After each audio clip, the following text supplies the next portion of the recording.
welcome to another episode of the Montreal Marketeers. We're here with another special guest. Anthony, how you doing? Very good. How you guys doing? Good. I think you're the first person that asked us back. That's yeah? That's true. Actually, yeah. Because people usually ignore you, I think. Well, they don't want to look at you because of all the scruff here. I don't know what's going on. You have to shave sometimes when you meet people in person. It's one thing on Skype. I know it's one thing in Skype, but like over this on Skype, it's like this. I like the scruff. Maybe Maybe it needs a little bit of get the line going. But other than that, you got a little bit of you messed up. You just realized you messed up. No, yours is a little skeef over here, but not cleaned up. Okay, here we go. You know what though? Before yesterday, I was like that too. There we go. Like See, you cleaned up for the podcast. Yeah, exactly. See, you had a podcast and he's cleaning up. I didn't even know there was gonna be video. I just like it helps, with the voice sometimes to feel clean, But now there's video. You say you're dirty. I know. No. Oh fuck. What a good. Can we restart this whole? No, that's perfect. So Anthony, let everyone know a bit about you and what you're all about. I don't want to say the punchline yet, but Don't say it though. I won't say it. Because you always say that, but you end up saying it. Exactly. Okay. So let the audience know a bit about who you are and why we're interviewing you today. I don't know where should I start. Like Beginning. Start at the beginning. Birth. Saint-Leonard native, born to Italian. Well, my dad was an Italian immigrant. Okay. I came here when he was 11. My mom was born here, but Italian as well? Italian. Okay. She was a first generation Italian. Grew up in Saint-Leonard. Grew up in a very Italian community. My grandparents were upstairs, my house, and then next door, and my aunt was next door, and everyone was just always in the same sort of vicinity. Everything was walking distance. Yeah, exactly. Went to school down the street. That's kind of the beginnings. I have two brothers. I have a younger brother, older brother. My younger brother is 11 months younger than me, so we're very close in age, and my older brother is 3 years older, and I don't know, where do I go from here? Where do I go to where it all went wrong? When you talk obviously Italian being Italian must have been an important part. It wasn't just it was interested. Were you always in that culture? How was that working out? I mean, my parents were both working. So during the day when there was no school, or even before we actually went to school, my grandparents were kind of taking care of my brothers and I. So we grew up in a very, very Italian culture, almost I would say, and I think, again, I don't want to give away the punchline, but in the project that we do, we explore this in the sense that we grew up in this sort of bubble that was super Italian, but not in Italy. In this kind of new world that was evolving, and so that was the interesting thing. So when you go to school or when you meet people who aren't of the same culture, you had a slight culture shock. Nothing it was just a difference in lunches at school. Your lunch was a 1 foot melanzane côtelette sandwich, and they had a little ham sandwich with cheese and French bread. It's funny you said, because if I think back, my mom would make homemade pizza, fluffy dough. Pizza was this thick. It was awesome. You could squeeze it and open it back up. So good. So we used to cut it. Right, my mom used to cut it in half. Focaccia style. And put everything in there. Right. I used to go to school and everyone would be like, "Who's this alien?" Yeah. Literally, what is this? Eating. Yeah. It's. I think it's the. You were the sandwich term, shamed. That's it. The term to use, I think, is. The question I always ask people is, do you eat to live, or do you live to eat? Mm-hmm. Right, and I think you're describing very much, live to eat. Yeah, I think that's a little bit of Italian, the Italian culture does that. They live to eat. Yeah. Yes. And if you think about it too, my relatives in Italy, they're farmers, so they spend all their time growing their food, perfecting their food, doing this, and then they make the best food ever, and they there's a sit pride down about together. it too, right? It's not just that's it. Everybody bring your It's house wine, celebration. everybody bring everything, and let's compare. Yeah. And everybody has the best one, and everybody hates each other at that point. Yeah, Like, exactly. It's like a weird competition. Exactly. Yeah. Everyone's like, this is good, but and that's why like no one could ever agree on who makes the best pasta, because everyone's answer for that question is their nonna. Their nonna makes the best pasta, of course. Your nonna makes the best, but my nonna also makes the best pasta. And that's how we kind of, that's where we come from. We come from a culture of like food, of if you go to Italy, it's the ingredients, like and it's quality over quantity. I would say. Not even necessarily, because I remember the first time there's a Napolitan thing called frisoul. Okay. Which is basically like rotten bread that you let get hard, and then you pour water on it, and olive oil and salt, and that's all it is. To me, it was like delicious. Yeah. Because it was like I'm used to eating that, and there was like a certain quality to it. Like it was like, it's not fresh, obviously, but it's like that's what I was raised eating, and it's like there's an appreciation to you have an ingredient. Not everybody can always buy fresh bread, but they made the best out of it. Yeah, exactly. And that's also like, it's not necessarily quality, it's just like, what can you do to make something that you have delicious? Yeah. Like, it's a weird sense of like... Well, they're very... Coming here, and think back, your ancestors coming here with nothing. You kind of... How do you turn nothing into something, and something that you're like, oh my God, this is phenomenal, right? Like you would back home. Exactly, but when you noticed this when you were a kid, you're like, man, like I'm different. I guess when you're all around Italians, like you don't really notice the difference, especially in say Leo, RDP, and all that. Yeah. Like you're around the culture, like it doesn't really. It's a good question. I never really thought of that. Like in a way, I found when I got to like high school and stuff, I kind of I wasn't as Italian as the other Italians. Okay. In the sense that like, you had the Italian pride. Not to say like I wasn't proud of being Italian. It was just more of a. There was a every 2 years, every soccer cup. Everyone's wearing the Italian thing, the jersey. And I got into it too because it's fun. Like everyone's like into this thing, and it's like it's fun to be like part of your whole family and friends, and everyone's like cheering on the same thing. Yeah, it's like, and I'm not big on sports. I don't watch much sports, but like that.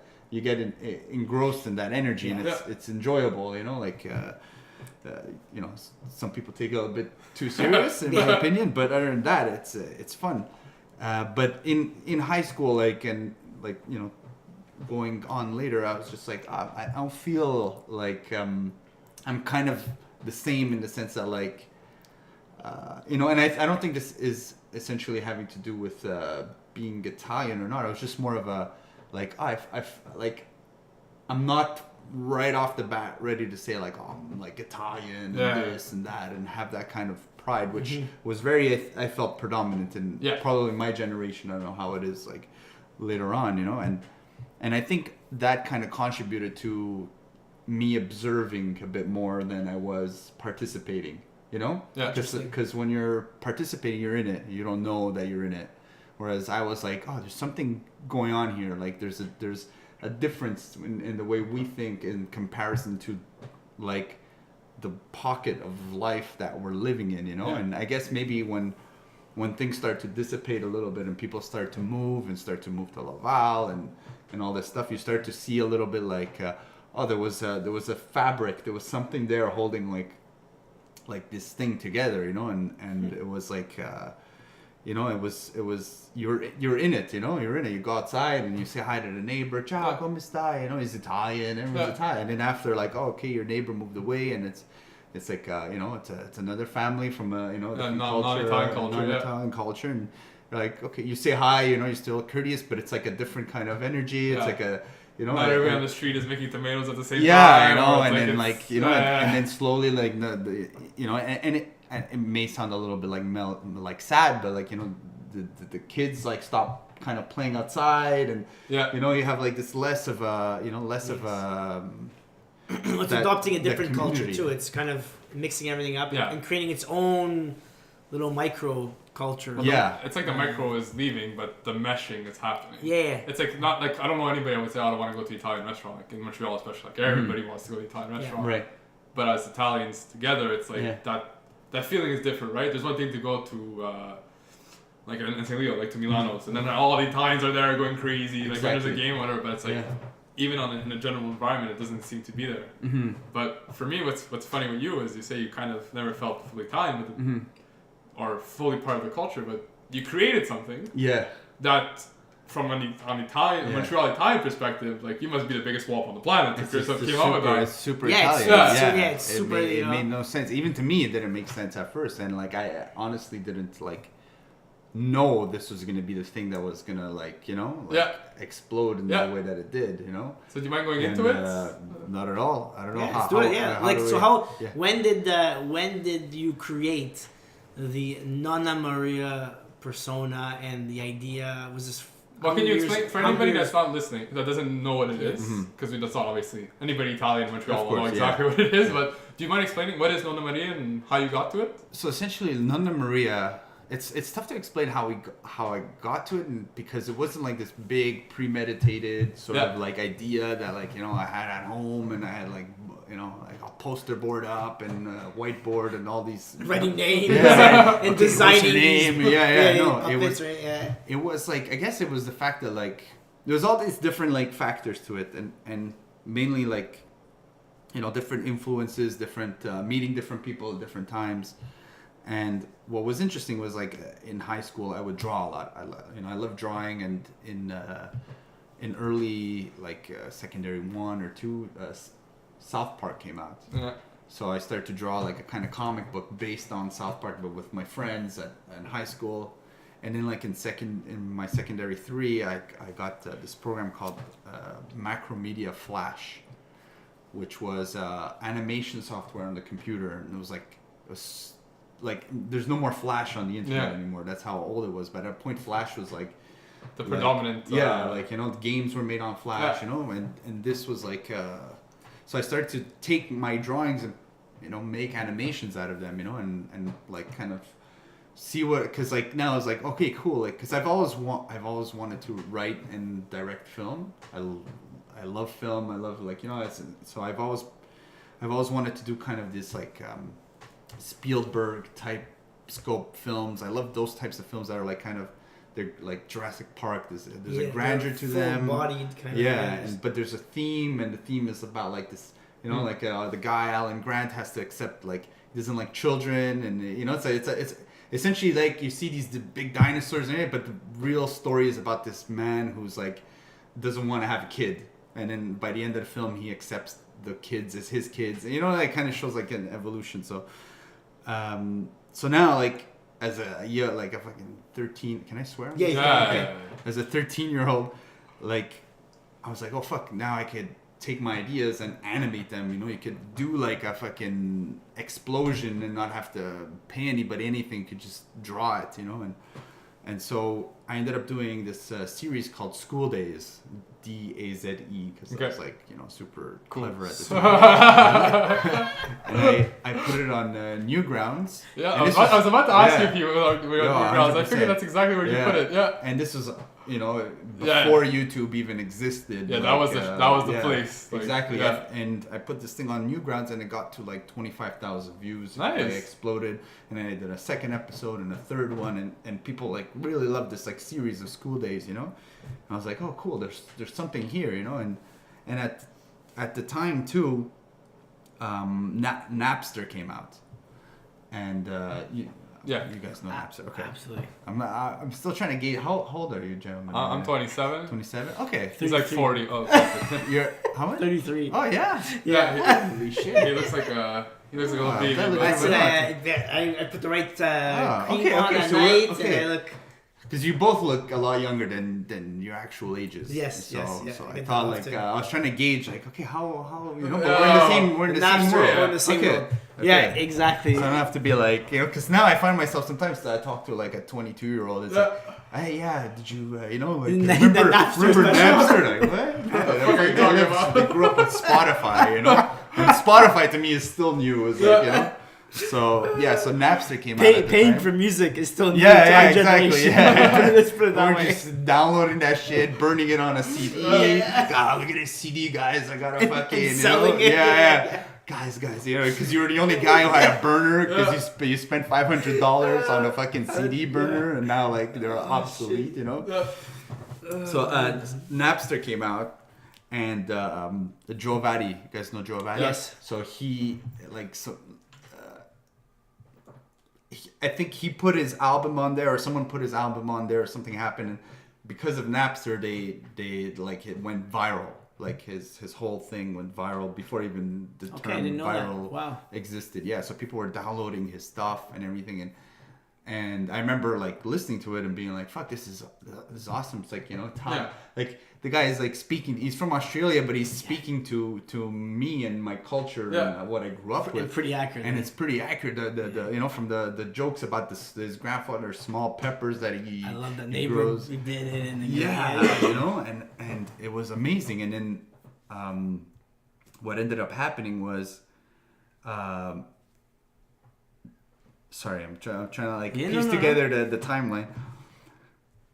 I don't even know if this is interesting to people, but like it's interesting to me, so I don't worry about it. There's the LDV Center at in Saint-Leonard, the Leonardo da Vinci Center that has the Marilla and Lino Saputo. Yeah, the one on La Cordera, right? Yeah, and when they opened that up, I got a friend of mine's uncle, who was also the co-creator of Nonna Maria.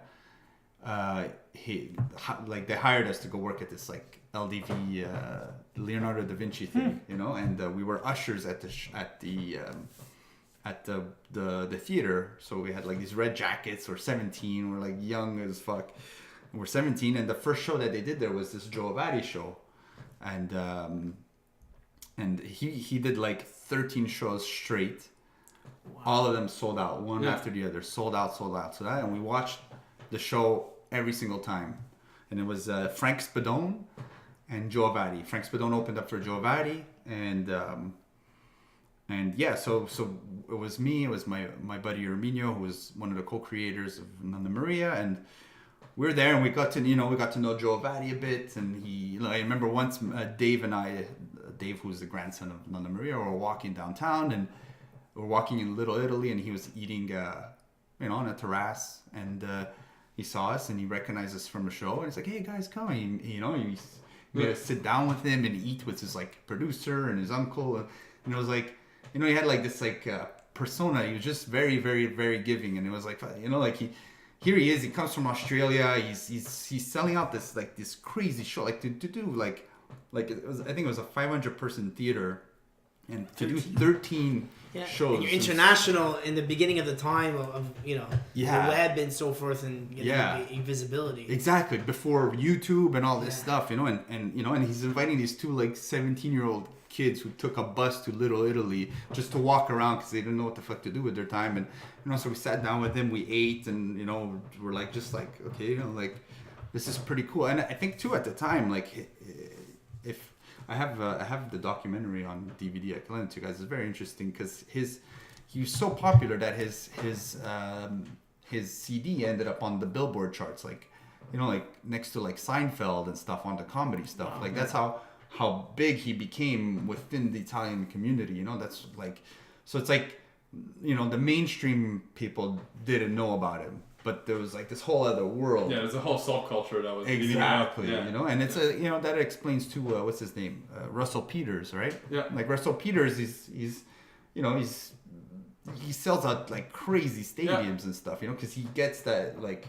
you know, like I find he appeals less to the mainstream. Like people mainstream like him, they're okay, but he's big with the like, you know, the more minority cultural crowd. Him, it's interesting because like even on like the Indian, the whole Indian aspect is one thing, but even any immigrant, like the way he says his jokes and his stories, it's like it appeals to because it's like it's just we're different, and let's laugh about it. Yeah, and I feel like even me watching it as half Italian, born in Canada, but it's like, oh, this is hilarious. Exactly, all this weird shit that I do, everybody's doing their weird shit everywhere, so it's like it's very hilarious. You know? Yeah, exactly. You're connecting with the immigrant culture of it. You know, the fact that like, oh, I'm actually the first human born on this piece of land, you know, that wasn't born in the motherland, and you know, you're trying to explore that like world, you know, and from there, what ended up happening is, was it with Frank? Yeah, we also met Frank Spadone too, And I ended up using Flash to animate like a cartoon for Frank Spadone, because he had a song out at the time that it's a parody of Everybody Falls in Love Sometime. Okay. Where it's everybody falls at work. No. Yeah, everybody falls at work sometimes. Okay. And it's about an Italian guy who fell at work and he's on compensation. Or like in what's it called in Quebec? CSST. CSST, yeah. And he's trying to build his deck, but he has to be careful because like someone sees him like building a deck. He's supposed to have a hurt back, and the song is hilarious. So I ended up like my buddy Arminio was like, hey, you should take this song and make a cartoon out of it. I was like, oh, fuck, that's a good idea, So we put it together. We didn't tell Frank Spadone we were doing this, and we sent it to him, and he's like, wow, dude, that's amazing. Like, that's... So this point, cool. you're not doing it for money. You're just doing it. No, we're like, we were enjoying this whole, like, fuck, there's comedians out there that are doing... Like, it was unheard of at the time. The comedy... You're embracing it and you're kind of adding value to it, trying to add some context. Exactly, and the comedy before then at the time was like Robin Williams, Eddie Murphy, like these were the comedians, you were listening to, and like, okay, that... But then, like, you hear, like, Frank Spadone and Joe Avati, and these people are, like, talking to you and your culture. Yeah. It's like, it was very interesting, So we ended up sending that video his way, and he's like, wow, dude, this is amazing. And it went viral at the time. It was like, it was on my website. My first website was called mindofchester.com. And I because my brother's friends would call me Chester for some reason. I had a hat on that said Chester. It was a very strange reason. It had nothing to do with it. And that like I had the Flash cartoon up on there, and that web page, that HTML web page went viral with emails. Like, there was no Facebook, there was no Twitter. Through sharing and everything. Shit. Yeah. So people were like forwarding the emails. You remember when you used to get like a forward? You used to have to go through like fucking 10 pages of who was forwarded to in the comments. Oh, this is funny, And so people started sending that around, and then he introduced us to Pasquale and Rosina Parmigiano. I don't know if you've heard of them.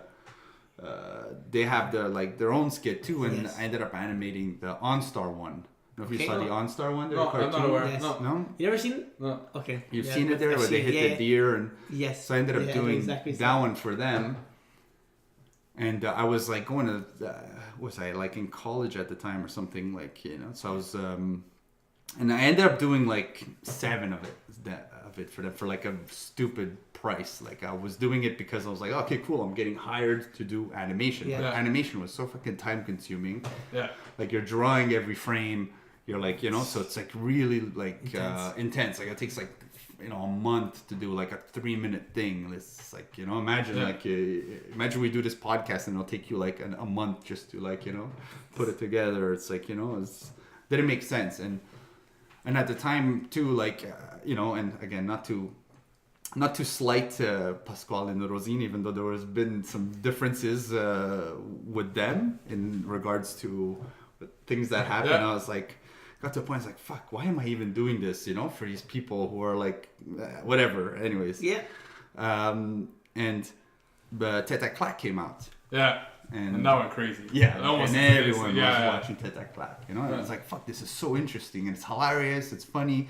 It's weird. Yeah. Like the way they filmed, they did a puppet. It's like it was brilliant. And I was like, I told Arminio, we should do something with Tete Clack, like Tete Clack. Like, I was inspired again, And he's like, yeah, we could do this time you're going to take action now. Yeah, exactly. It's different than the rest. Now you're going to say, okay, what we're going to do now. Yeah, we're going to do something that's like, because I was listening to this Pasquale and Rosina shit, and it was always the same stuff. They go somewhere, they get mad, she yells, and and whatever. It's like, fuck, okay, like, it's always the same thing. Like, there's no development of character. It's just it's an angry person, just always angry. That's all it is. And she's yelling Vafangul, and it's okay. She said Vafangul. It's hilarious, So I was like, okay, I wanted to do something like why, I'm like, at that point, I'm like, why aren't I doing my own piece of content? I've done the thing for Frank Spadone, which he was very grateful for and he enjoyed. I've done these things for Pasquale and Rosina, which, they got popular. So I was like, oh, let me try my own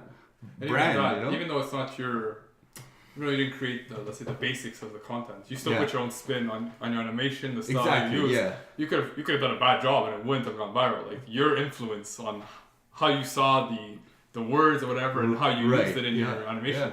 You still created something at that point. Which is something like at that time, like I didn't realize. I thought it was just kind of like, translating what they had, and I thought like they're probably thinking the same thing. That's a funny part. Which is why as a creator too, it's weird sometimes when you get feedback from people. Like I sent an animation out to Pasquale and Rosina there, and he came back and he's like, oh, this character, I pictured him more like this and like that, and it's like, oh fuck, like it's weird. He's giving me like feedback, and then I started to do the feedback, and I felt very wrong about it. But it's just because it was a difference in opinion as to what. Opinion and like vision. Exactly. Like when you read a book and you're reading a book about a cat, and we're all reading the same book about a cat. We're all imagining it. Yeah, exactly. So then I told my friend like we need to do something a little bit like Tete Clack. It's hilarious, we do it for Italians. It'd be hilarious, obviously. But I don't want to do animation. I don't want to sit at a computer for like weeks and like, okay, you shoot out something, it goes viral, but like that, like when the thing is finished, there's that little period where it's like, oh cool, like you're getting a little bit of a validation or maybe you're fucking depressed because you didn't like people don't like the video. Depends which one. Depends. I feel like you got both of the emotions every now and then. Like up until then you're like, oh fuck, they're gonna hate it, and then you send it out, and then it determines, magic happens. And then I thought like, fuck, it'd be cool to do like something with puppets, because a puppet is like a live cartoon, right? It looks cartoony, it's 3-dimensional, and you could put it in a space. You could bring a puppet like anywhere, and people would interact with like a cartoon, like kind of like Roger Rabbit, but and it's obviously not like real. Like you have that cartoon, like in that sense that like it's a puppet. Like it's not like it is what it is. It's not trying to be something it's not. It's perfect. Yeah, exactly. Yeah. So we're like, I was like, I want to do something with a puppet, and the first initial idea was this thing called Mingia Bro, which we did a little animation for. That also went viral email-wise. Like it was basically like 3 guys in a Civic, and they hit like the Saint-Leonard sign. They crash into it, but then they're like, "Oh fuck, I still want to go to the club." So they go to the club, and they talk to the bouncer. Like, "Oh, bouncer's my cousin. Hey, bro, it's me. It's your cousin." And they get into the club, and so it's just this ridiculous thing. So it's like, let's get like puppets of these like bros, and it's just kind of maybe do a little bit of self-reflection, reflect on our life and everything, And then at the time we were still working at LDV, we were doing the reception, and Erminio and I would always call like Leonardo da Vinci Center, and I would pretend to be like an old lady, and he would pretend to be the husband in the background. And so I would call and I would ask for stuff like ridiculous stuff like, ciao, I forgot my boots. Did you see any boots there? And no, signore, you have to come in. Ma sono marrone. Like, I'm not listening to her. Sono marrone. No, signore, deve venire con... ok, ma si la vede, And then I would ask, e tu, come stai? Buon? Nessuno mi chiama. I would start going to this, like, fucking, like, thing. And then, like, I remember at one point, there was Erminio was in the background. And he's yelling, domande, he's like, domande se c'ha un film stasera. Mica ci sta un film stasera, Leonardo. Domande che film. Aspetta, Luigi, ma domande che film. Like it became like this, like, it's like, he's like, fuck, bro, we should just buy a fucking, a puppet of a grandmother, a puppet of an old grandpa. And we'll have Dave play the grandson. I was like, fuck, okay, let's do it. Because I'm buying it now. And he bought it. Like, he bought it like live while we're on the phone, and then we bought a grandmother puppet, a nonno, and we bought a chicken. It's like just this chicken. Like, we'll throw a chicken in there because they eat chicken. I don't know. And then at first we were doing videos with the chicken. It was just this weird, like, very general. Yeah. It wasn't Italian. It was just more of a general, like, it was like me trying to start a vlog. Okay. But I always like I wasn't able to start it because like my co-host fucked it up. So like in my first vlog, I'm with an animated rabbit, and the rabbit like keeps interrupting me. And then in my second vlog, I fired the rabbit, so I'm interviewing different co-hosts. It's very weird, and the co-hosts are all animated, and one of them's a wizard, and the wizard turns me into a chicken, this chicken puppet, and he shoots himself and he kills himself, so now I'm stuck as a chicken, and then Herminio's trying to help me. It's very weird. I'll show you the links, but it's very strange. Very, very strange. This is like early shit. And then we had gone... These are the learning stages. Yeah, exactly. Yeah, this is us like trying whatever we can. Good. And then we had gone up north to a chalet. And I brought my camera. And the camera at the time is not an iPhone. It's a mini DV camera. Like, we're still using tape, you know? So like, you know, with the little fucking thing, you have to rewind and fast forward. And we brought the puppets with us. And then we're up north, we're partying, you know, a little bit of this and that. And then they were like, okay, let's just film. Let's just do stupidities, you know, like let's film videos. Okay, you know. So I put on the Nonna puppet, and my buddy Eric puts on Chef Luigi, and we start just fucking around. And at first, like I think Dave, like in the first video that we put up, the Poutine one there, Dave was actually like looking at the camera. He was looking at the camera. He was just looking at pictures that we took throughout the day. And I just walk up to him with the puppet. Like I don't know if he had like any idea that we were doing this, you know. So I walk up to him with the puppet, and I think my friend Danny or Herminio was filming, and I just started. David, che fai? Next time, no, I want to eat. Can you make me a poutine? No, he's looking at the camera, and then she starts going, famma vedere, like repetitively, you know. And we're just fucking around. Like, we had no idea. And then, like, we're making stupid jokes. She's like, at one point, she's like, remember when you used to drink from my titties? You know, like like a weird breastfeeding joke. And then Dave pretends to, like, want to go and it was just strange. Because, like, and you know what I noticed, too, like, throughout the years is when you hand someone over a puppet, especially, like, comedians, like, the first thing they're going to do is very, very, like, sexually explicit joke.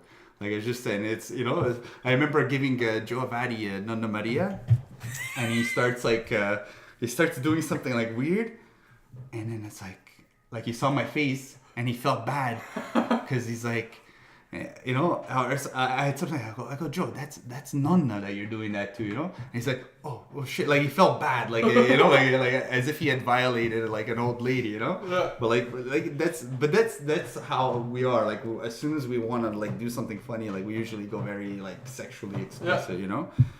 And then we did a few more videos. We did one where Dave was playing Nintendo. We had written the song too that night, the Fresh Price, l'Intermarché. And then we were watching these videos over and over, and we were dying. It's like, this is hilarious. And I went home. I put it on. YouTube existed at the time, so I put it on YouTube, and I shared it on Facebook. Yeah, Facebook also exists. I'm trying to like fucking. No, I'm trying to think where I saw this video too at the time. Like, I'm thinking of there's so many in my head. Even the Meta Jacket when Dave's going when he's on a date and then all of a sudden it's getting colder and colder. Yeah, that's later. Oh my God, Nonna is getting freaking out now. She's the jacket was still at home, and it's something that I could like. Yeah. Oh man, like it's so connected. Like so many, and like even like just to bring it like so close to home, I guess for anyone who's listening is like. And I went to John Abbott, then I went to Concordia University. I remember my mom at one point, it was exam period, and like normally I'd always like call my mom and say I'm driving home, I'm coming home, whatever, late at night, you know. And I don't know what happened that day. I didn't connect with her. I didn't tell her or whatever, and she was supposed to come pick me up. My car was in the shop or something, so I didn't tell her. So she literally went to John Abbott. She's waiting, and she's thinking he's 10 minutes late. Now, usually 10 minutes late is nothing, right? To my mom, that's like he could be dead in the you know. So like she goes to security at John Abbott, asks where this guy is. And I was totally late. It was an hour late at this point, so she was worried, an hour and a half late. Oh wow! So she had now I go to university. Doesn't like a similar scenario happen where she has to call? She decides to call the Metro Police. Oh yeah, the STM police. Yeah, see like it's not home yet, you know. Is there anything happened with the Metro line? I happened to call her at that time that she was on the. I was worried about. So every time I was watching that skit, it's like it reminded me of my mom. That's hilarious. My grandmother too was probably the same way, you know, and so forth. Yeah. And it's just, it's just sure. so funny. The littlest thing, like, you know, it's like, you didn't put your jacket on. Yeah. You're getting sick. You're dying. You know, like. It's like that's the extreme. There's no like middle ground. There's no like, you know. So when you're releasing these episodes, and obviously like. You're laughing, not necessarily at, but with the culture. It's like just the funniest expression of the Italian, and the ridiculous that is Italian. Yeah. At the same time, you're proud of that ridiculousness. Yeah. What does your family think of all this? Like, are you like, oh my, that's the funniest shit on the planet, or? It was weird because like I wasn't very open about like the creative stuff I was doing. I mean, at the time, I was just kind of like. You know, I like to do this creative thing, and I like to kind of put in these risque jokes, and like, you know, so I didn't, you know, I didn't want to show my parents this like. But this is the real side of you, right? This is a side that people probably didn't see. Exactly. Yeah. Growing up, that you felt like you need to release. Yeah, because I was like, you know, I was more or less an introvert, like in high school and all that stuff. And some of these, I mean, one of these videos you popped. It popped like a few million hits. Yeah. We're talking big. The shit Nonna Say video? Yeah. I got to 1.3 million. Like that was the one that was like I put it online, and I was like. Every time I would check, I was like, "Holy shit, this thing is like," you know, and people. That's when like we start to get like Americans and Australians and all these people like, you know, who are like, "This is hilarious," and messages and everything. And I was like, "Fuck," you know, like I think we became somewhat of a phenomenon at that time, you know, and like that was like an interesting like, you know, it was just an interesting part of it too, you know, and to go from like. You know, like this, like, and even before, like, when we put up the Poutine video, we got to like 5,000 views, and I was like, fuck, 5,000 views, you know, usually you get like 120 when you put up a video of nothing on YouTube. And then we put up the next one, which was, I think, it was a variation of Dave Was Sick or something. We filmed a bunch up north, and then we filmed a bunch before we had gone out. To a club or something, and the ones we filmed were the Dave Was Sick and Cantina Canadese, which was the second one. Like we had like the Poutine, the one of him playing Super Mario, Fresh Price L'Intermarché. Those did well. Then we did Cantina Canadese, and like we had like a little increase, and then we had a bunch of other ones, and then we did the shit Nonna Say, because at the time there was that trend of everything like shit bartenders say. It started by a video called Shit Girls Say or something. You know, like and then we did that one, and that one like shot us up to like, you know, and so it's like fuck, you know, it was very like overwhelming too at the same time, you know. Did this now we're gonna get into like you creating kid productions. Middle kid productions.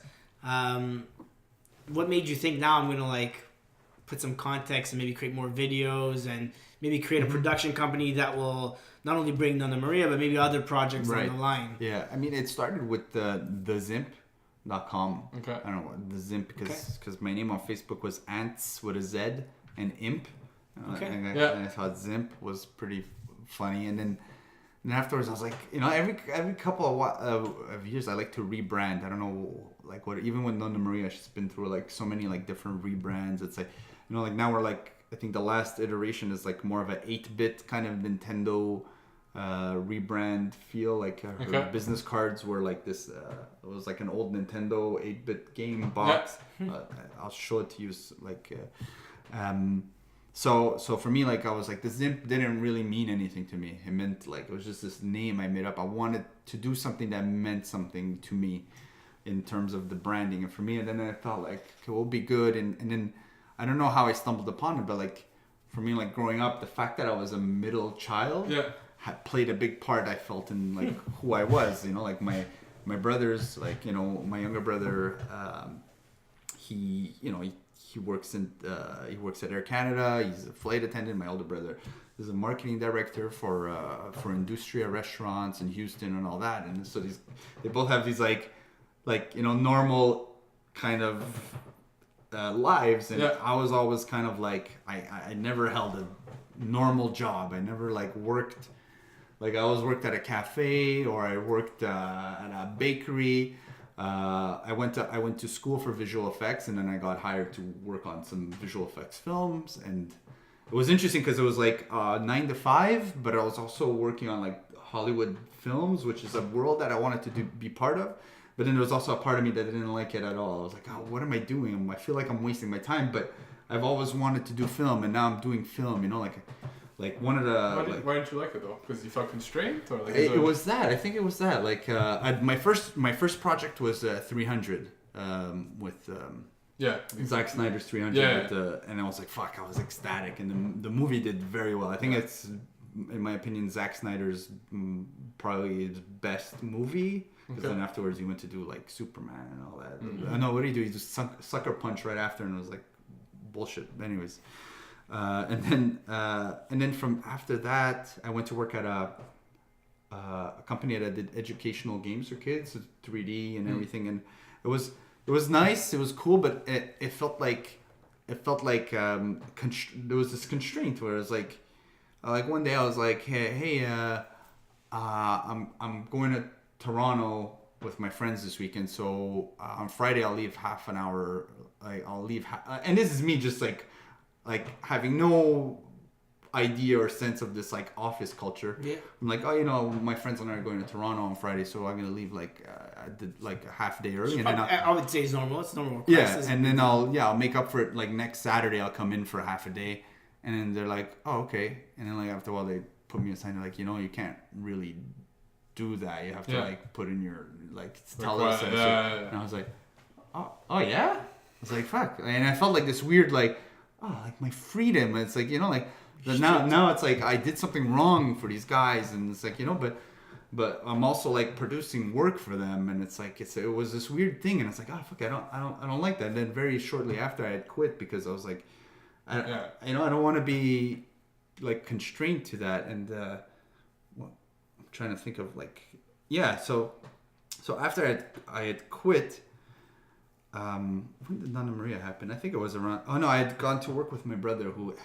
was working, who was doing like he had a t-shirt company that he had bought into. I don't know if you guys remember Wildcard. Okay. Montreal. Okay. And it was a t-shirt brand that came out back when the Ed Hardy stuff was like getting popular. Like it was like kind of, they came in at a good time because it was not it wasn't trendy yet, like when they say like when something's trendy, like that's when you shouldn't jump onto it because then it's like something new is gonna pop in and you're gonna be the latecomer, a little bit like beards. But my beard I've had for like so many years that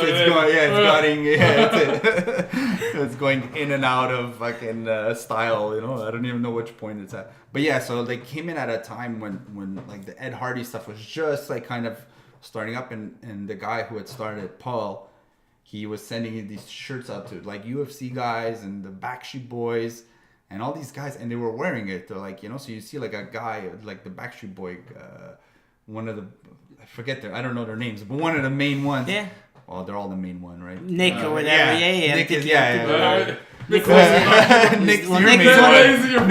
one I know all the time. There's another, but there's one guy I liked actually. I know AJ. That's the one I know. AJ I liked. I think AJ was a cool one. Yeah, I think he's the bad dude. He's the bad dude. That's why. He was the leather jacket dude. Yeah, exactly. Yeah. I think he was the one that the guys were more like, I want to be more like that guy. Because Nick was like too like, he was too romantic with the too pretty boy with the roses and stuff. And it's you like, couldn't be a guy liking Nick in the sense back then. You had to, the girls loved Nick. Yeah. So you're like, AJ's like, the opposite he's of the that. More masculine one. This is interesting. I'm not mistaken. He's the one that was. I'm not mistaken. He's the one that was like in the crazy amount of trouble too. Probably, yeah. I think he was one that was drug addiction and all that stuff happened, and when they split up.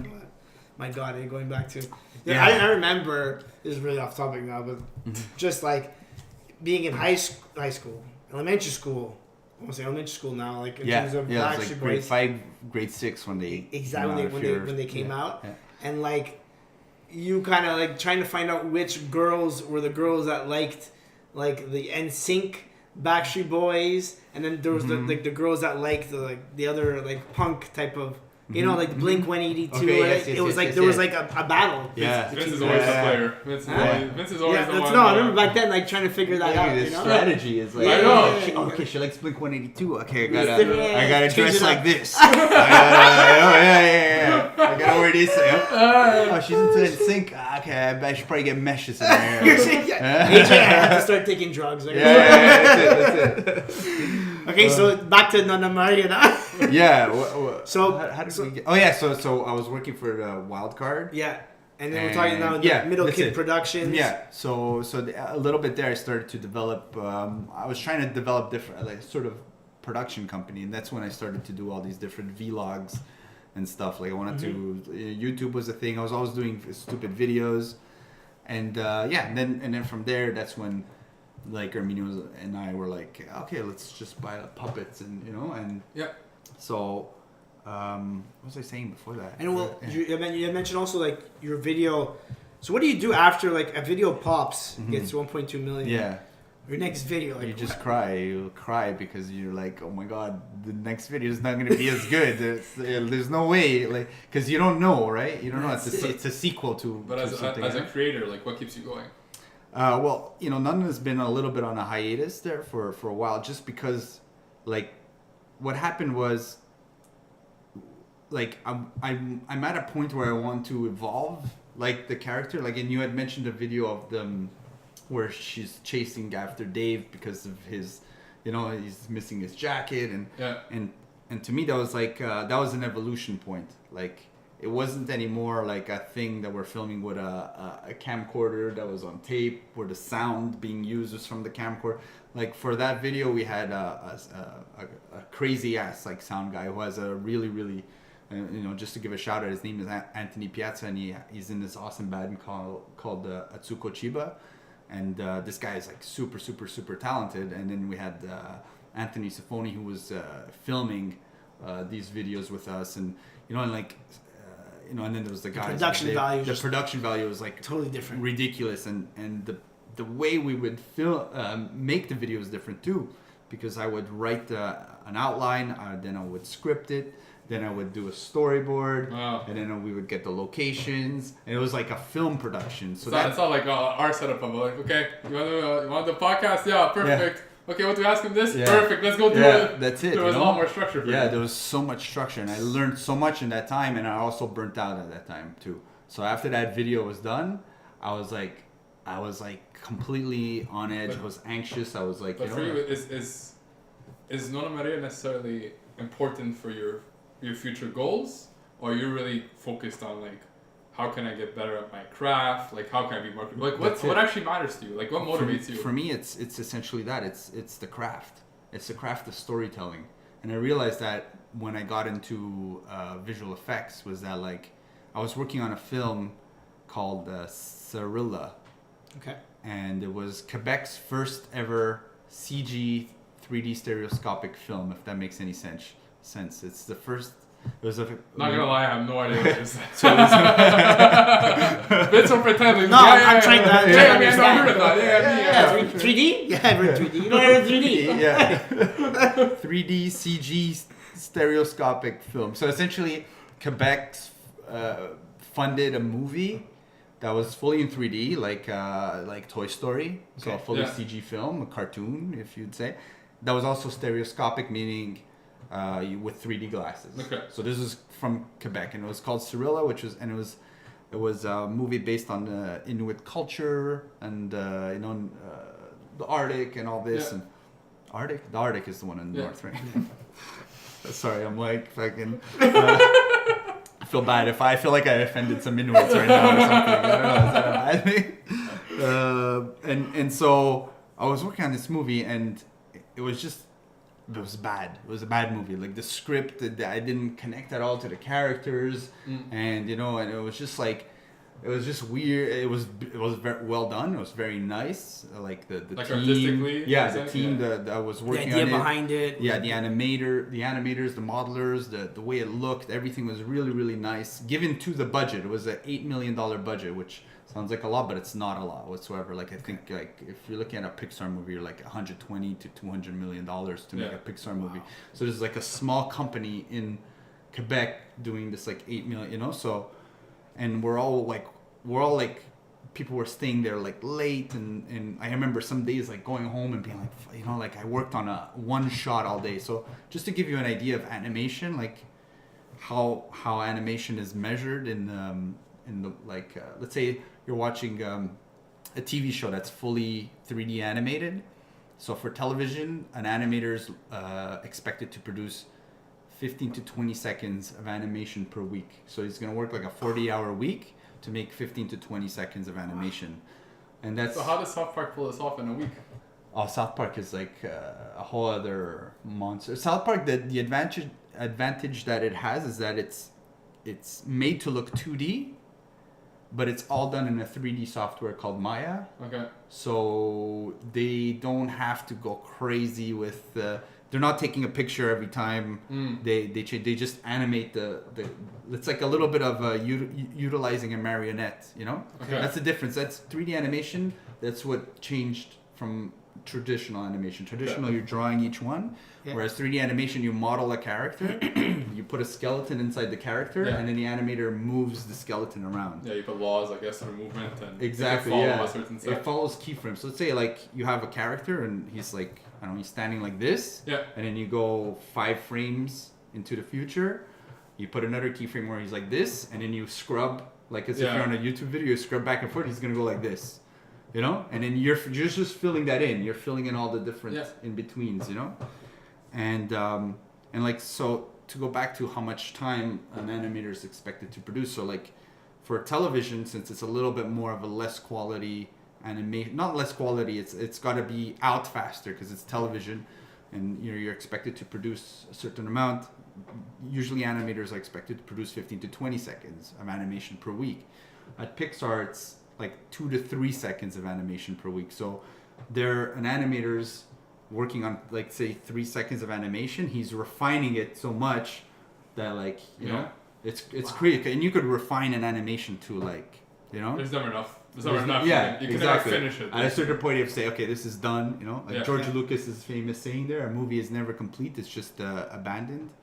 Because you could like forever change a script, forever reshoot it, forever. You know, it's interesting in that sense. And so we had all these people working on this movie that like like I was saying, some days I would go home and after a day of working on the same shot, trying to get like a movement of the like, why isn't my elbow going like this on my character, and why is this happening? You know, and you're just discouraged.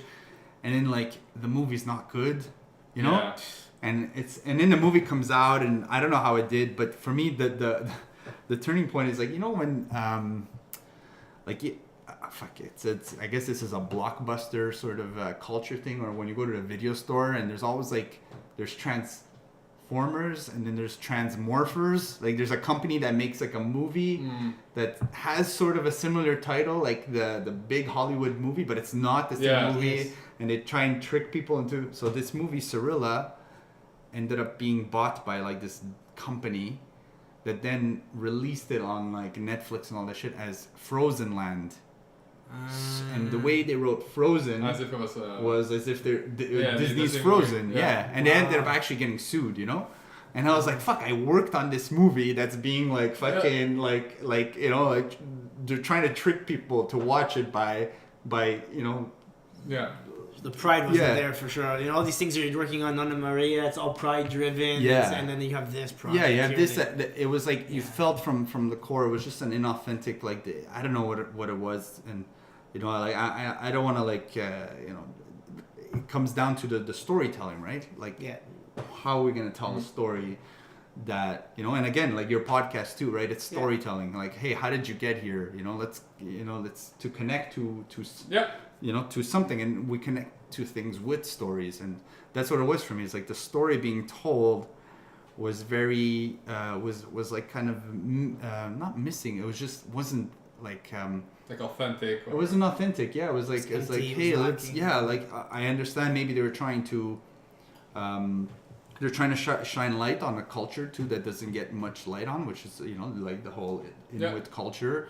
And they're trying to show a piece of that culture, and that for me, like, I'm 100% for. It's nice to watch a film, you watch a foreign movie and you see things that like, wow, that's how it is in country, or that's how that culture is, you know. But instead it was just very like on the surface. It was very superficial. Like, what do these characters really deal with? Oh, they're talking to spirits, and the spirit is evil, and so okay, it's very, you know, it's very superficial. And so in that context, then what's the future that you see for Nonna Maria, and most importantly Middle Kid Productions now? What do you see in the future? What's the goal? What's the ultimate goal? That's it. I guess for me would be to like get to a point where we could tell these very authentic stories, whether it be, you know, Nonna Maria is my way of doing it for the Italian culture. Like, I'd like to tell authentic stories with Nonna, like, you know, the whole thing with the jacket was a fun way of, like, you know, like for me, I was inspired by 24, whereas in 24 you have the hours, or instead you had like the degrees going lower, and so it's just to refine the craft of storytelling, because I realized it all comes from there, you know. So is David gonna grow as well? Is he gonna move out? Is he gonna? Well, yeah, David's character right now is like a little bit in the air, because David himself is moving to Italy for, like, he bought a one-way ticket to Italy, so we don't know when or you know, in what shape he's gonna come back. Whether, you know, so the character is definitely. The show in itself is changing, you know, and so that's why I haven't been doing much in regards to Nonna Maria, because I'm just wanting to see where we could take it. My next step is to kind of get back into it, but with a sustainable mindset, because before it wasn't sustainable. Before it was like I was doing everything, you know. I didn't know how to delegate the certain things to my buddies who, like, they want to help in any way they can, but you know, obviously we all have our own lives and everything, and so like this was this like baby of a thing, and it was like, okay. And then I started to do merch, and I was spending time on like sending out T-shirts and writing to people, hey, I didn't get my T-shirt. Oh fuck, it's coming, it's on its way, you know. And it became like this. You weren't focusing necessarily on what you were exactly the best at, basically. And for me it was like the insanity of wearing all the hats, you know. And now it's like, okay, how do I get back into this? And that was a lesson too I learned with producing. I called them the three, like the trilogy or something, the 3 episodes. It was the one with that you saw where David forgets his jacket. Before that one, there was the episode where they fight over a remote control, which I thought was okay. And before that one was this episode called R.I.P. Nonna Maria, the show is dead, which is basically named after a comment we got after we had done a few shows for Panorama Italia, that like we had Nonna Maria interviewing guests of their upcoming shows. So we had like Nonna Maria. The first guest was fine. It was his name was Davide Bazzali. He's an Italian opera singing chef, and he's Italian. And so with Nonna, you know, and then we did a second episode where she's interviewing a Beatles cover band. And they're awesome. Like the Beatles cover band, they're really good. But it was the fact that like maybe like it wasn't within the Italian culture, and so Nonna was asking these questions that a Nonna would never ask to. You know, she's like it didn't. The story didn't match. Basically. Was that because like you had a narrative that you had to follow and you couldn't be yourself? Exactly. Yeah, that's it. Like we wanted to get our own. We wanted to get our own. Because that could still work. But from a Nonna's perspective. Really interviewing the Beatles could be really funny. Exactly. It would make the Beatles more uncomfortable than anything. Yes, it would do the opposite, and they'd be like, "Well, she's asking us like, you know, some weird questions." I think that could be a lot of fun. Yeah, exactly, you know? And that's a little bit too the angle we wanted to take, but it turned into this weird and if people don't play along, it's tough, you know. Like I remember because we're an act, right? Like you're talking to a puppet. Yeah. You're not talking to so you have to play along. So I remember like. These guys were like, you know, one of the first rule of improv is yes and. So if I offer you something, let's say we're about to start a scene here, and I go, oh, doctor, can you look what's on my arm here? And so now I told you, okay, you're a doctor. Yeah. So you're not going to be like, no, I'm not a doctor, I can't help you. Because then you're just shitting on my idea, right? Yeah. That's not how improv works. So that's essentially like when you give him back, he'll give you back something to feed off. Oh yeah, this your arm's falling off, and it's like, oh okay, then you gotta play, you know, exactly. So you're building up a scene together, and that was a little bit the trouble with this episode. Is like yeah, you guys are gonna play a song for Nonna? No. Okay. like what is it? You know, like you're just ruining it at this point. Yeah, you know, it's just like that dead air that was there. Was like, oh, okay, that's funny. You say no. You know, like you don't know how you're supposed to maneuver around that. So then someone wrote R.I.P. like Nonna Maria. The show is dead. So it's like, and I remember being upset by that, and I was like, fuck that guy. Yeah. You know, next episode we're gonna make, I'm gonna just show like a hearse with fucking the Nonna flowers in the back as if she died, you know, and everyone's gonna think she's dead, and maybe she is dead, and we're never gonna do a Nonna Maria video again. And I started thinking, it's like, that's an interesting idea, you know, and then okay, but what if we show that, and then we do like 3 days earlier, and then show these different ways that Nonna might die, and it's like, oh fuck, we're getting somewhere, you know, like. And that's essentially what we ended up writing was this, like, you know, like this episode where it starts off with Dave looking at a hearse that says Nonna on it. And it's like, you know, he's like kind of sad and it's like, oh fuck, you know, and then it goes 3 days earlier. So it's like, oh fuck, we're going to watch like Nonna die. And then you watch the episode and you see like how it all plays out. Yeah, how it all plays out, you know? And I don't know how are we doing on time. I feel like. It's, okay. Yeah, I think we're going to... time to wrap it up, I think. Yeah. I'm so fascinated. I'm just thinking. I'm like, it could be so many ideas. The Beatles are running through my head. There's all kinds of other characters that you're not funny enough to write these things. No, forget that. I can't write it. But even people we met, I can just imagine. Like, you can't even write. You can't write an email. How are you gonna write? It starts with like just situations, right? Yeah. Like when a character is so well defined, it becomes that. It becomes like, oh, Nonna and the Beatles. It's not a joke. Yeah. Nonna meeting the Beatles, but it just the situation makes you think of, oh, that's funny. Okay, and then you sit down and you write, okay, what are some possible things we could explore? Oh, John and Yoko. Okay, what could Nonna say about Yoko Ono? I don't know. Maybe she could make fun of her name, or like or try and pronounce her name. Okay, the fact that they were in bed together, or you know, are you guys married? I don't know. Like you go into this thing, like again, like the Nonna perspective on something, you know, and God forbid you're not married or before all those things. Yeah, like, you all break these up with the Beatles. You know, like you could go like go crazy. There's a whole like there's a whole. So what's I guess if you had to have Nonna Maria or her persona work with. I think, or collaborate with 3 people. Because I'm just thinking, who would it be like? Because I can think of so many cool characters that could be with Nonna Maria. Who would be your dream cast? Oh, for me with Nonna? To like you, Nonna, and then these 3 people. Not to be together, like they 3 together at the same time. Yeah, but just separate episodes. For me, like the epitome, I think, in terms of content, would be Bob Barker. Oh, okay. Nonna Maria and Bob Barker. Either she goes on the show or something like that. I think would be like one of those things. Would be like because like and like I didn't even think of that. But you know what? Because these are ideas that I've thought of. Like you know, like, oh, what would be good? You know, like I have already a little bit of an idea for like the Nonna Maria film and stuff like that. Like if we were to do a film, you know, because not like even the whole fucking landscape of film is changing. We're all watching movies on Netflix. Yeah. You know, like a movie comes out on Netflix. Like, you know, it's strange to me because I feel like a movie should be experienced as a community. Yeah. You know, I like going to watch a movie with people, even if you're going by yourself. Together, and experience it together. Yeah, you feel like the energy of the room, you know? But sorry, to go back to your question, for me, like, there's Bob Barker.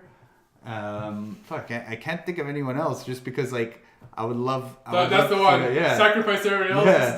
Because I think everything else would be like good. Like you should get meet like Andrea Bocelli, but like Bob Barker is the perfect kind of like.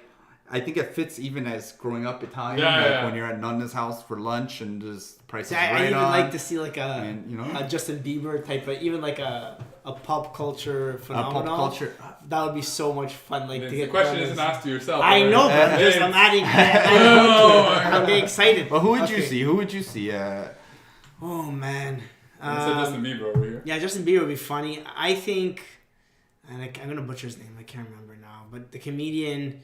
He was recently at the LGV or another show, Master Cola. Sebastian. I think it could go really well. I think that character mixed with Nonna Maria. Yeah, because he's very theatrical in his comedy. He's very theatrical. He's very when he talks, very animated. He's like a puppet in himself. Yeah. Yes, and I think that energy mixed with yours could be really. And just the ridiculousness of just the over exaggeration of what happens. Like when in his jokes, it's just taking it to the max. Because I think someone who could accept Nonna Maria and really bring the best out of them, because that's what you were saying before with the arm, right? Is someone like him. I think he can really bring Nonna Maria to a level that has. Oh, for sure. He's huge. Because he'll allow you to. He'll allow you to. Yeah, and he's breaking like. He's doing super. He wrote a book too.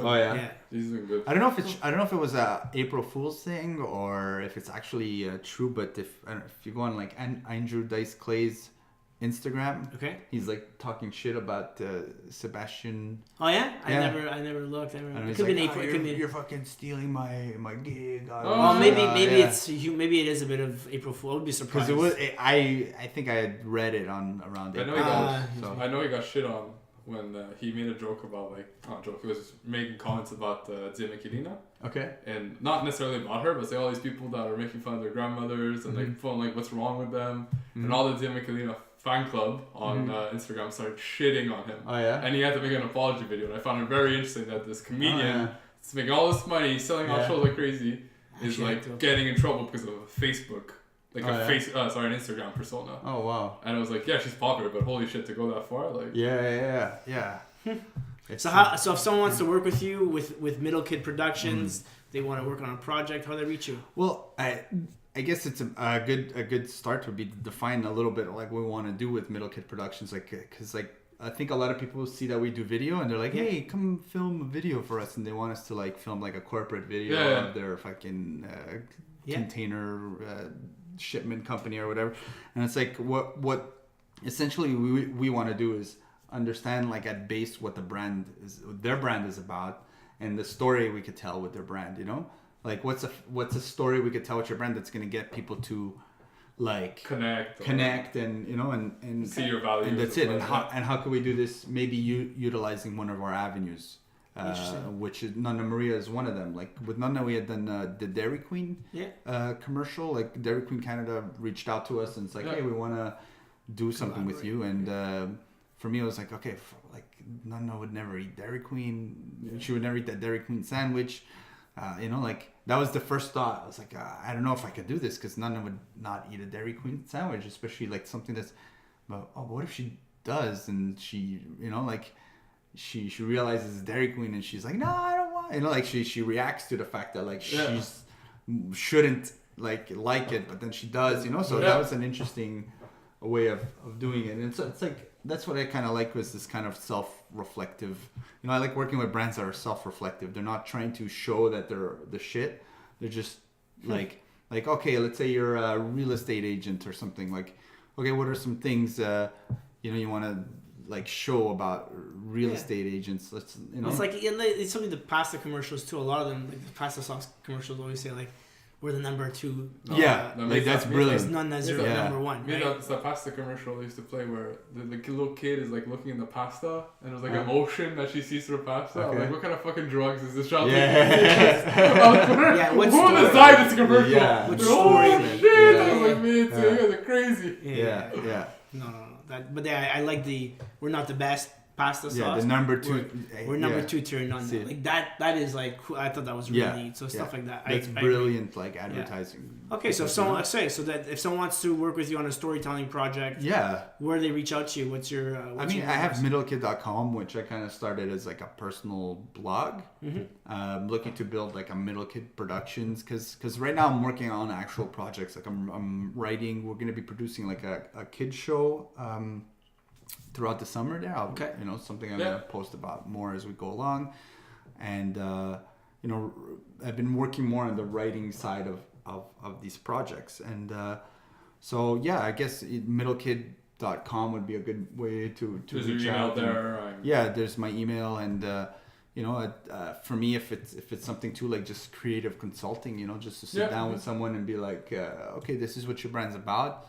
Okay, let's have you explored this avenue? Have you, I think we had an idea for a real estate video with Nonna Maria because we had real estate agents reaching out to us, and they're always like, okay, we'll give Nonna Maria a t-shirt of our brand and have her be like, hey. And it's like, no, that's boring. That's the worst idea I've ever heard in my life. Yeah. What we want to do, like if we were to do a real estate video, would be like, okay, Nonna Maria shows, we show like a couple at a house, and then like they're about to buy the house, and then the couple goes, no, we have to inspect first, and then the nonno shows up, and the nonno's knocking on the walls, and he's looking, and he's like the guy who's like, he's the inspector, not the actual inspector who studied how to inspect houses. Yeah. This nonno who's like, because he's the one. In reality, he's the one that should be inspecting. But what's this? What's this little crack here? So it's like. That's a funny story we could tell within that and realm, the home was built perfectly, and that's no like he gives like a like the thumbs up or like the Roman, I don't know, like it and that's the realtor's happy, everyone's good. That's it. So it's like implementing that Italian thing, like even with the restaurants too, like restaurants, like why Nonna's always gonna be like, why are you gonna go eat at a restaurant that will make you food at home, so anyways, just there's a million ways to tell a story. It just starts with like chipping away at like what we're trying to achieve, what we're trying to make people feel. You have your own identity, right? Like, Nonna Maria has its own identity. Yeah, you can't sacrifice that. You have to keep that if it's gonna work. Yeah. Like exactly. You might be able to you might be able to do it once, but then you're ruining your brand by doing exactly. And like there's been moments where I felt like like we kind of went there because you're a young artist and someone's giving you money to utilize your brand, and it's the first time, so you're kind of more like. You're more excited at that point. Yeah, you're excited, and you're like, okay, you're listening to them more. Because they're like, okay, can you mention this? I don't want. Okay, I'll do it because it's And then you do it, and you're like, okay, maybe I should, because and then there's a whole other story where I went to Italia's Got Talent with Nonna Maria, and it was exactly that. That was the lesson I learned there, because I was like, they invited us to go, and essentially I was like, okay, that's cool. I have this idea, maybe Nonna thinks she's like on a show where she could find love for her grandson, and she talks about this, and it's like, no, you're on the wrong show. That's amazing. And they're like, I kind of want you to like read this thing and that thing. I was like, okay. So in my head I'm like, you know what, it's an experience for me. I get to go to Italy, and so I did it, and I was like, fuck, I like to this day I regret it, because it's like they utilized this thing to try and push a political message to Italians, and I played a factor in that. I was like, I used my character, and I was like, to this, I haven't seen any of this footage. I just kind of like block it out of my mind. Yeah. And I was like, that lesson there was like, stick to your instincts, stick to your creative guns. Don't like, if someone's gonna be like, hey, no, Nonna should say this. They wrote me a script for Nonna to say, and I was like, I don't get it. Like, can we put this? Like, she doesn't, And it was strange. It was so strange. It was an interesting moment, Well, you learned. That's what it is. It's learning. Well, thank you very much for your time. Thank you, guys. Thank you. I enjoyed it. It was fun. I didn't talk too much. No, you're crazy. It's good. At least you talking, he shut up for once. That's it. I was very attentive. I like this one. It was good. It was really interesting. Just how you came about creating Nonna Maria. Yeah. I feel there's another story too that you can go on for hours in terms of your experiences. It's interesting because it's like, it makes me connect the dots too. Like there's some things I didn't even think about until I'm saying it. They're like, oh fuck, that played a part. We're not completely useless. We try to guide a bit. No, it's okay. Anyways, thanks a lot. Thank you guys. It was a lot of fun. We hope you liked this week's episode, and if you'd like to reach out to us or just want to simply check out our previous episodes, visit our website, Montreal Marketeers, that's with 2 E's.com. You can also download our weekly episodes wherever you listen to your favorite podcasts.